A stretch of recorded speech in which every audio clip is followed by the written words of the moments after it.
Welcome to the Out of School Time Project's Video Resource Library.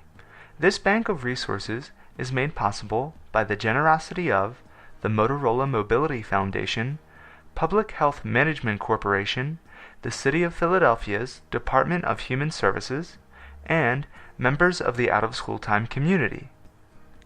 This video will focus on the principles of designing effective classroom rules and setting expectations for youth.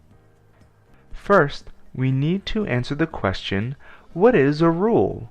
Rules are overarching general standards of conduct that govern youth behavior in all situations and all activities. Additional specific rules that apply to routines and activities are known as procedures. They will be covered in a separate video. Rules are necessary for all groups of youth and activities. Without them, youth and staff members could not be held accountable for all actions. This makes it highly important that rules are well developed. When considering classroom rules, it is important to keep three criteria in mind. Rules should be few in number, phrased in a positive way, and stated clearly. Here are some examples of rules that follow these three guidelines. Follow directions the first time given. Respect others and their property at all times. Use friendly language always. Come prepared to learn. And program time is for program activities. Let's look at more details on each of these three criteria. The first principle for establishing effective rules is to ensure that they are few in number. The overarching rules that govern your group or classroom should be few, so that youth feel each one is highly important, can be easily remembered, and feel as if they have the freedom to behave naturally instead of having every action controlled by the teacher. It is suggested that groups and classrooms establish 3 to 5 rules, post them clearly, and refer to them often. The second principle is that rules must be phrased in a positive way. That means they should tell the individuals and groups what to do instead of what not to do.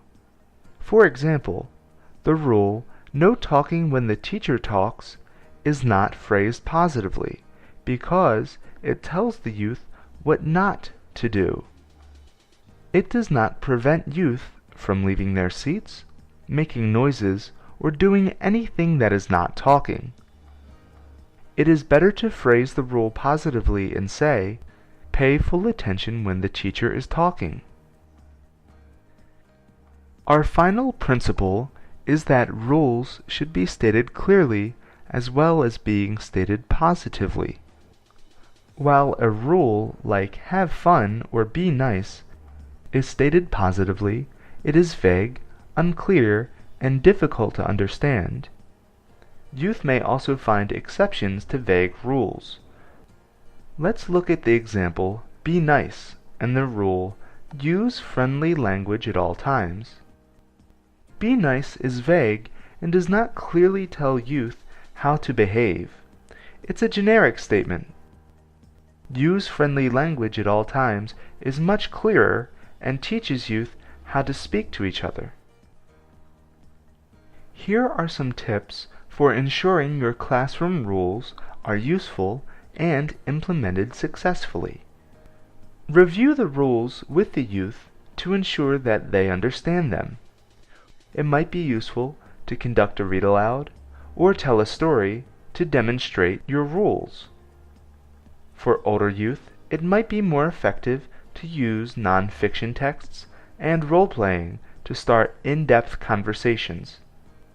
Use charts to describe what rules look, sound, and feel like.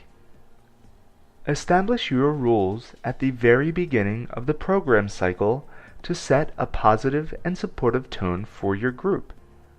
Make sure to review the rules with the whole group regularly. Also, praise, incentive systems, and consequences should tie directly into the classroom rules. This will ensure staff members are keeping themselves and the youth accountable for their actions. Classroom rules are necessary for all programs in youth. These rules set the overarching behavioral expectations for the program, and they hold the youth and group leaders accountable for their actions. To ensure they are effective, your rules should follow these three guidelines. They should be few in total number, stated positively, and stated clearly. Remember, rules should be made concrete through the use of literature, books and texts, through role-playing, discussion, and visual aids. Rules are best when established at the very beginning of the program cycle and reviewed regularly. Incentives and consequences work best when tied directly to the rules. Last, feel free to change the name from rules to something more kid-friendly. Thank you for watching this video.